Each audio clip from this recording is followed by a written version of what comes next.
నమస్తే, welcome to Leo. మనతో ఉన్నారు పొలిటికల్ అనలిస్ట్ శ్రీలీల గారు. నమస్తే అండి. నమస్తే అండి. వైఎస్ జగన్మోహన్ రెడ్డి గతంలో ఆయనే చెప్పారు, నేను 4 గోడల మధ్య కూర్చొని బైబుల్ చదువుకుంటానని చెప్పి. ఆయన క్రైస్తవుడా లేదా హిందువా లేదా అదేదో ఎవరో తీసుకెళ్ళిపోయి గంగలో ముంచినంత మాత్రం హిందూ అయ్యాడంటే కాదు, నేను ఇప్పటికీ కూడా 4 గోడల మధ్య కూర్చొని నేను బైబుల్ చదువుకుంటా అని చెప్పేసి అంటున్నాడు.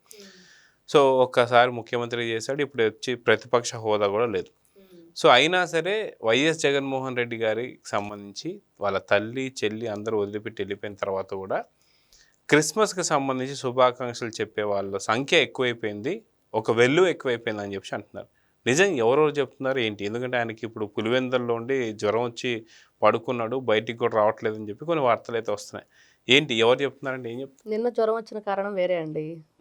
జనాలు రాక, జై సీఎం అని అరిచేవాళ్ళు లేక, జగనన్న జగనన్న అంటూ వెనక ఏదైతే బ్యాక్గ్రౌండ్ మ్యూజిక్ ఉండిద్దో అవన్నీ లేక ఆయనకు జ్వరం వచ్చింది. పట్టుమని 10 మంది కూడా లేరు జగన్మోహన్ రెడ్డి గారి నిన్న కార్యక్రమంలో. అది ఇంకొక మాట కూడా ఏమంటున్నారంటే, జగన్మోహన్ రెడ్డి బర్త్డే సందర్భంగా జరిగినటువంటి సంఘటనలు ఏవైతే ఉన్నాయో, గర్భిణీ స్త్రీని తన్నిన విషయం కావచ్చు, లేదా పొట్టేళ్ళని నరికి ఆ రక్తంతో రక్తాభిషేకం చేసుకోవడం కావచ్చు, ఇంకా పలు పలు కారణాలు ఏవైతే ఉన్నాయో, అసాంఘిక చర్యలు ఏవైతే జరిగాయో వీటికి సంబంధించి పోలీస్ వాళ్ళు యోగి ఆదిత్యనాథ్ ట్రీట్మెంట్ ఇచ్చారు, పవన్ కళ్యాణ్ గారు ఆదేశించారు. సో ఇవి చూసిన తర్వాత వాళ్ళని నడి రోడ్డు మీద నడిపించడం కావచ్చు, వాళ్ళని కొట్టడం కావచ్చు, ఇవన్నీ చూసిన తర్వాత జగన్మోహన్ రెడ్డి గారు కూడా భయపడిపోయి బయట ఉంటే ఖచ్చితంగా ఇంతే చేస్తారని చెప్పేసి జ్వరం వచ్చిందని చెప్పి నాటకాలు ఆడారని చెప్పి కొంతమంది అంటున్నారు. మీరేమంటారు? అయి ఉండొచ్చు. దాని ఏముంది, జడుపు జ్వరమా అరుపులు లేక జ్వరమా అనేది మనం ఏ విధంగానైనా అనుకోవచ్చు. అక్కడ జరిగేవి కూడా సిచ్యువేషన్స్ కరెక్ట్గా అలానే సింక్ అవుతున్నాయి. మరి ఆయనకి ఎలాంటి జ్వరం వచ్చింది, మరి ఆ జ్వరం నిన్నటి వరకే పరిమితమైంది, ఈరోజు బయటకు వచ్చారు, క్రిస్మస్ వేడుకల్లో పాల్గొన్నారు. మరి ఆయన హిందువా ముస్లిమా క్రిస్టియనా ఏంటి అని అంటే, సతీ సమేతంగా గుడికి రాడు, సతీ సమేతంగా ఏ కార్యక్రమాల్లో కూడా పార్టిసిపేట్ చేయడు, స్వామివారికి పట్టు వస్త్రాలు పెట్టడు, ప్రసాదం తినరు, తీర్థం తీసుకోరు, కానీ గంగలో మాత్రం మునిగాడు హిందువులను మోసం చేయడానికి. అంటే ఇక్కడ ఒక చిన్న స్టోరీ చెప్పుకోవచ్చు దీని గురించి. ఒక వ్యక్తి కాశీ వెళ్తుంటే వెళ్తూ వెళ్తూ చేదు దోసకాయని తీసుకెళ్ళాడంట. చేదుగా ఉన్న దోసకాయని ప్రతి తీర్థంలో ప్రతి క్షేత్రంలో దాన్ని నీళ్ళల్లో ముంచుతూ ఇంటికి తీసుకొచ్చి భార్యకి ఇచ్చి కూరండమన్నాడు. చేదు విషం అంటే ఏదైనా పుట్టుకతో వచ్చింది, నువ్వు ఎన్ని గంగల్లో మునిగినా ఎన్ని తీర్థాలు చేసినా ఆ పుట్టుకతో వచ్చిన లక్షణం కొనిపోవు. ఆ చేదు దోసకాయ లాంటి వాడు జగన్మోహన్ రెడ్డి. మరి ఇట్లాంటి వ్యక్తికి క్రిస్మస్ వేడుకలు చేసుకోవటానికి కానీ ఆయనకి ఆ శుభాకాంక్షలు తెలిపే వాళ్ళు ఎవరు ఉంటారు అంటే, ఆయనకి మరి అత్యంత సన్నిహితుల ఆత్మల. మరి అదేంటో ఇప్పుడు మనం చెప్పుకోవాలి. ఆత్మలు అంటే ఫస్ట్ గుర్తొచ్చేది, అప్పుడప్పుడు పక్కనున్న ఖాళీ కుర్చీతో మాట్లాడుతూ ఉంటాడు, వాళ్ళ నాన్నతో మాట్లాడుతున్నాడు అని చెప్పేసి అందరూ కూడా కామెంట్స్ చేస్తూ ఉంటారు. మనం కూడా చాలా సందర్భాల్లో మాట్లాడుకున్నాం దాని గురించి. అంటే జగన్మోహన్ రెడ్డి గారికి తండ్రి రాజశేఖర్ రెడ్డి గారి ఆత్మ క్రిస్మస్ శుభాకాంక్షలు చెప్తుందా? మరి అదేవిధంగా ఒంగోని కొబ్బరికాయ కొట్టిన జగన్మోహన్ రెడ్డి గొడ్డలతో కొబ్బరికాయని పగలగొట్టిన బాబాయ్, ఏదైతే బాబాయ్ తలకాయని పగలగొట్టేశారో వీళ్ళు, మరి ఆయన వచ్చేసి వివేకానంద రెడ్డి గారు, మరి ఆయన క్రిస్మస్ శుభాకాంక్షలు తెలుపుతారా? మరి ఎవరైతే అనంతబాబు ఆయన సొంత డ్రైవర్ని మరి చంపేసి డోర్ డెలివరీ ఇచ్చారు, వీధి సుబ్రహ్మణ్యం, మరి ఆయన వచ్చి క్రిస్మస్ శుభాకాంక్షలు తెలుపుతాడా? మరి ఈ విధంగా చెప్పుకుంటే దళిత సామాజిక వర్గానికి చెందిన డాక్టర్ సుధాకర్, మరి ఆయన వచ్చేసి అబ్బా నన్ను బాగా పిచ్చోళ్ల ముద్ర వేసేశారు, ఒక డాక్టర్ అని, ఒక దళిత సామాజిక వర్గానికి చెందిన వ్యక్తినని, నేను చేసిన పాపం ఏంటి, నన్ను ఎందుకు ఈ విధంగా బలి చేశారు అని చెప్పి ఆయన వచ్చి శుభాకాంక్షలు చెప్తాడా? మరి ఈ విధంగా చెప్పుకుంటూ వెళ్తే అసలు వీళ్ళ బాబాయి హత్య తర్వాత అనుమానాస్పదంగా 6 చనిపోయారు, ఇంక్లూడింగ్ జగన్మోహన్ రెడ్డి గారి కారు డ్రైవర్తో సహా. మరి 6 సొంత మామ, మరి తన కజిన్ అభిషేక్ రెడ్డి, మరి వీళ్ళ ముగ్గురుతో కలిపి ఇంకో 3. మరి వీళ్ళందరూ వచ్చి ఈయనకి క్రిస్మస్ శుభాకాంక్షలు తెలిపారా? ఆల్రెడీ మిడ్ నైట్ 12 గంటల తర్వాత దయ్యాలు తిరుగుతాయి, ఆత్మలు కనిపిస్తాయి అని అంటూ మనం ఎన్నో స్టోరీస్ హర్రర్ మూవీస్లో చూస్తూ ఉంటాం.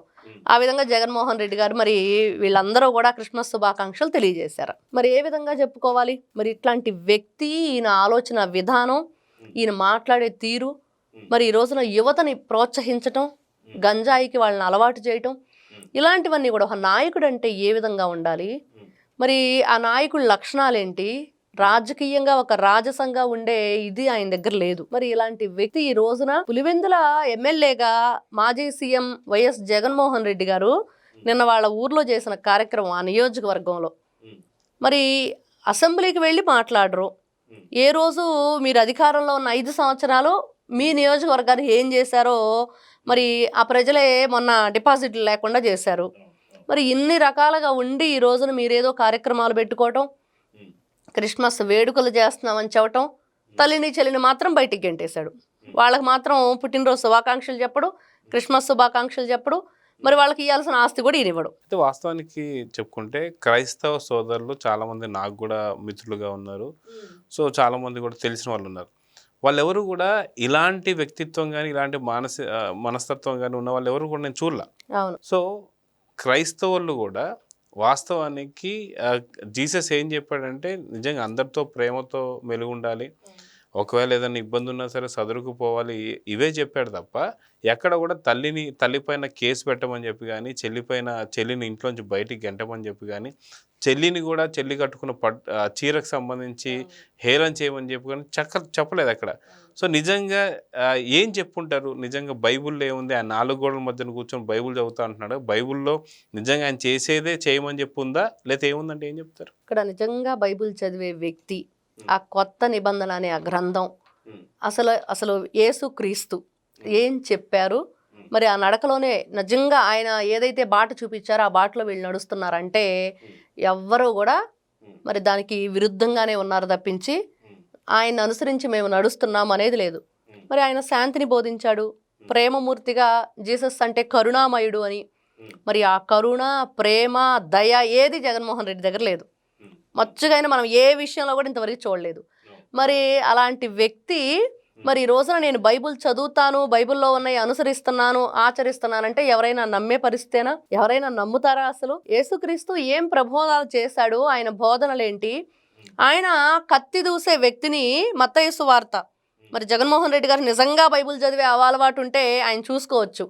మరి ఏ వరలో నుంచే కత్తిని తీసావో ఆ కత్తితోనే నువ్వు చంపివేయబడతావు, తిరిగి ఆ కత్తిని వరలో పెట్టుమని చెప్పి ఒక వాక్యం ఉంటుంది. మరి అది ఆయన ఆచరిస్తే ఈ రపరపలు, నరకటాలు, మరి మహిళల మీద దాడులు ఆ రోజు అమరావతిలో చూసాం. వాళ్ళు ప్రెగ్నెంట్ లేడీస్ అని కానీ లేకపోతే డెలివరీ అయిన లేడీస్ అని కానీ ఏది చూడకుండా ఎంత కిరాతకంగా ఈ మోకాళ్ళు వాళ్ళ ఈ డొక్కల్లో పెట్టి కొడుతుంటే ఆ సీన్లు మనం చూస్తూ ఉంటే ఆ వీడియోలు, ఆ విజువల్స్ ఎంత భయంకరంగా ఉన్నాయో. మళ్ళీ నిన్న ఆ గర్భిణీ స్త్రీని జగన్మోహన్ రెడ్డి గారి బర్త్డే సందర్భంగా ఎక్కడైనా సరే ఈయన మీడియా ముందుకు వచ్చి ఒక్క మాట మాట్లాడాడండి.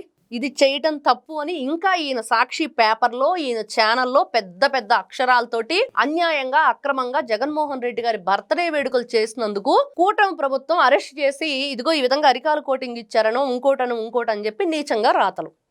మరి ఇట్లాంటి వ్యక్తులు యేసు ప్రభు చెప్పిన బాటలో ఆయన చెప్పిన మాటలు వింటున్నారు అంటే ఎవరికైనా నమ్మబుద్ధి అవుతుందా? ఆ చేద్దోసకాయ కట్ చెప్పుకున్నాం కదా మనం, అలానే ఉండిద్ది ఈయన జీవితం. ఎన్ని బైబుల్ చదివినా, ఎన్ని భగవద్గీతలు చదివినా, ఎన్ని రకాలుగా మీరు మరి ఏదో పైకి చెప్తున్నారు తప్పించి ఆచరించేది లేదు అన్నది నిన్న జగన్మోహన్ రెడ్డి గారి బర్త్డే సందర్భంగా రాష్ట్ర వ్యాప్తంగా ఎలాంటి అసాంఘిక కార్యకలాపాలు జరిగినాయో వాటన్నింటినీ ఖండించకపోవటం వెనక ఆయన మనస్తత్వం ఏంటనేది అర్థమైపోతుంది. అయితే అదే కాకుండా వైసీపీ హయాంలో ఉన్నప్పుడు 2019-24 దాకా కూడా అప్పుడున్నటువంటి పాస్టర్లకు కూడా వేతనాలు కూడా చెల్లించాల, అన్నీ కూడా బకాయి పెట్టి వెళ్ళిపోయింది. అయితే నిన్నగాక మొన్న నారా చంద్రబాబు నాయుడు గారు ముఖ్యమంత్రి గారు వాళ్ళందరికీ సంబంధించిన వేతనాలు ఏవైతే ఇంకా బకాయిలు ఉన్నాయో క్రిస్మస్ సందర్భంగా ఆయన పూర్తి కంప్లీట్గా ఆయన ఇచ్చేస్తున్నారు. సో ఎవరు క్రైస్తవులకు సంబంధించి ఏమంటారు సోదరులాగా మెలిగే వాళ్ళు ఎవరు క్రైస్తవుల్ని మోసం చేసిన వాళ్ళు ఎవరు అంటే ఏం చెప్తారు? అదే కాక మనం చూసుకుంటే ఒక క్రైస్తవుడైనటువంటి ఒక పాస్టర్ ప్రవీణ్ సంబంధించినటువంటి తను ఏదో అనుకోకుండా రోడ్డు మీద ఉన్నట్టు ప్రమాదంతో చనిపోతే దాన్ని కూడా పెద్ద ఎత్తున తీసుకురావడం, ఏదైతే బెన్ లింగం లాంటి వాళ్ళతో పూర్తిగా ఊచకోతకు వస్తా అని చెప్పేసి అనిపించడం ఏంటి? వీటన్నిటిని చూస్తే మీరేం చెప్తారు? హిందువా లేకపోతే ముస్లిమా, క్రిస్టియనా ఎన్ని ఒక పక్కన పెడితే ఒక ప్రజాప్రతినిధిగా, మానవత్వం ఉన్న మనుషులుగా ప్రజల్ని మనం ఏ విధంగా ప్రజాప్రతినిధులుగా పరిపాలించాలని, వాళ్ళ అవసరాలను మనం చూడాలని ఇవన్నీ ఒక ఆలోచన ఉన్న వ్యక్తులైతే వాళ్ళు మతాలకి, కులాలకి, పార్టీలకి అతీతంగా పనిచేస్తారు. ఈ రోజున కూటమి ప్రభుత్వం చూస్తున్నాం, నారా లోకేష్ గారికి మరి ఎంతమంది ఆయన ట్రోల్ చేసిన వ్యక్తులు కూడా ఆయన ట్యాగ్ చేస్తూ పోస్ట్ పెట్టి ఇదిగో మా పరిస్థితి ఈ విధంగా ఉంది, ఆరోగ్యం బాగలేదనో, మరి ఎక్కడో వేరే స్టేట్లో మేము ఇబ్బంది పడుతూ ఉన్నాము, వేరే కంట్రీలో మమ్మల్ని దయచేసి రక్షించండి అంటే ఎంతమందిని కాపాడుంటారండి? అధికారంలో రాకముందు వచ్చాక కూడా. మరి అక్కడ పార్టీలు కానీ లేకపోతే మతాలు కానీ కులాలు కానీ వాళ్ళు ఏ వర్గానికి చెందిన వాళ్ళు అని చెప్పేసి ఆయన అనుకుంటే అట్లా చేసేవాళ్ళేనా? అది ఒక నాయకుడికి ఉండవలసింది. మరి ఈ రోజున కూడా మనం కానిస్టేబుల్ నియామకాలు చూసాం. అక్కడేమన్నా వీళ్ళంతా టీడీపీ వాళ్ళ, వీళ్ళు కమ్మోళ్ళ, వీళ్ళు కాపుల వాళ్ళ అని చెప్పి ఇవ్వలేదు కదా. అక్కడ కూడా ఎవరి అర్హత ఉంది, ఎవరికి హక్కు ఉందని ఇచ్చారు. ఇక్కడ ఇలాంటి ఆలోచనల్ని మరి ప్రజల్లోకి తీసుకురావటం మన పిఠాపురంలో కూడా చూసాం. పవన్ కళ్యాణ్ గారి నియోజకవర్గంలో ఏదో స్కూలు జరిగిన చిన్న గొడవని కులాల పేరుతోటి పెద్దది చేసేసి పెద్ద ప్రాపకాండకి పాల్పడ్డారు వీళ్ళంతా. వాళ్ళ అంటే అసలు మైనార్టీ పిల్లల దగ్గరకు వెళ్ళి మైకులు పెట్టి కులాల గురించి మాట్లాడటం. అంటే ఇలా చెప్పుకుంటూ వెళ్తే జగన్మోహన్ రెడ్డి గారి మనస్తత్వం, ఆయన ఆలోచన విధానం, మరి అంబేద్కర్ విదేశీ విద్యను కూడా మార్చేసి వాళ్ళకి ఏమాత్రం కూడా ఎటువంటి సదుపాయం లేకుండా, వాళ్ళకి ఎటువంటి సౌకర్యాలు లేకుండా చేసిన వ్యక్తి జగన్మోహన్ రెడ్డి గారు.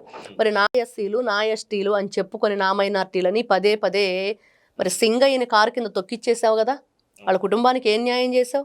ఏం న్యాయం చేశాడు? ఇంటికి పిలిపించుకొని వాళ్ళ కుటుంబీకుల్ని నుంచోబెట్టి, చెప్పులు బయట వదిలిపెట్టి నుంచోబెట్టి, కనీసం వాళ్ళ కూర్చోడానికి కుర్చీ కూడా లేదు. ఇది ఈయన బుద్ధి.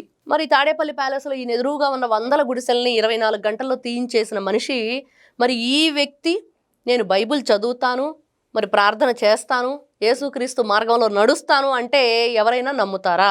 మరి ఇట్లాంటి వ్యక్తుల్ని నమ్మితే ఏం జరిగిద్ది అంటే, ఇదిగో నేను ఆయన బర్త్డే సందర్భంగా ఒక పైశాచిక ఆనందాన్ని పొందుతూ వాళ్ళంతా చేసిన వీరంగాలు ఉన్నాయి చూడండి. ఆ పిల్ల సైకోలు అందరి పెద్ద సైకో కోసం చివరికి ఎలాంటి పనిష్మెంట్. మరి జగన్మోహన్ రెడ్డి ఎందుకు కాపాడలేదు వాళ్ళని? మరి ఎందుకు పాపం వాళ్ళని పరామర్శించలేదు? అంటే ఈయన ఏది చేసినా ఏ విధంగా ఉండిద్దంటే, మనం చూసాం కృష్ణారెడ్డి అనే వ్యక్తి బ్రెయిన్ ట్యూమర్తో అమెరికాలో బాధపడుతున్నాడు. జగన్మోహన్ రెడ్డి గారి సోషల్ మీడియాలో ఆయన ఏ విధంగా మరి ప్రజల్ని టీడీపీకి సానుభూతి పరులను కానివ్వండి విపరీతంగా తిడతాడు. నారా లోకేష్ గారిని, పవన్ కళ్యాణ్ గారిని, మరి అదేవిధంగా చంద్రబాబు నాయుడు గారిని. మరి ఈయన అతనికి ఎటువంటి సహాయ సహకారాలు ఇంతవరకు అందింది లేదు. అతని ఫ్యామిలీ మెంబర్స్ లేకపోతే బంధువులు, స్నేహితులు చేస్తున్నారు, అతనికి ఏదో డబ్బు సహాయం చేసి ట్రీట్మెంట్ చేయిస్తున్నారు. మరి ఇలాంటి వ్యక్తి ఆదుకుంటాడని వాళ్ళ జీవితాలను నాశనం చేసుకుంటూ యువకులుగా ఉండి ఆ జగన్మోహన్ రెడ్డి మొత్తం లేకపోతే అది గంజాయి మొత్త, మరి ఏదో తెలియని పరిస్థితిలో వాళ్ళు చేసే ఈ వీరంగాలకి వాళ్ళ జీవితాలు బలవుతున్నాయి, వాళ్ళ ఫ్యామిలీలు బలవుతున్నాయి. మరి ఇలాంటి టైంలో వీళ్ళొక్కసారి కళ్ళు తెరిచి ఆలోచించాలి.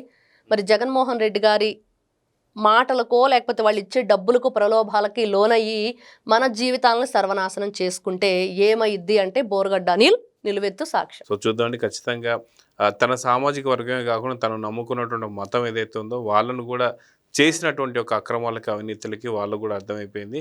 సో ఇప్పుడు పూర్తిగా ఎవరు క్రైస్తవకు సంబంధించి ఎవరు క్రిస్మస్ సంబంధించిన ఏమంటారు అన్నమాట శుభాకాంక్షలు తెలియజేస్తున్నారంటే, ఇందాక మీరు అన్నట్టు రాజశేఖర రెడ్డి గారు కావచ్చు, తన చేత హతమైనటువంటి ఒక వివేక కావచ్చు, మిగతా వారందరూ కూడా చెప్తున్నారు. సో చూద్దాం జరగబోతుంది. నమస్తే.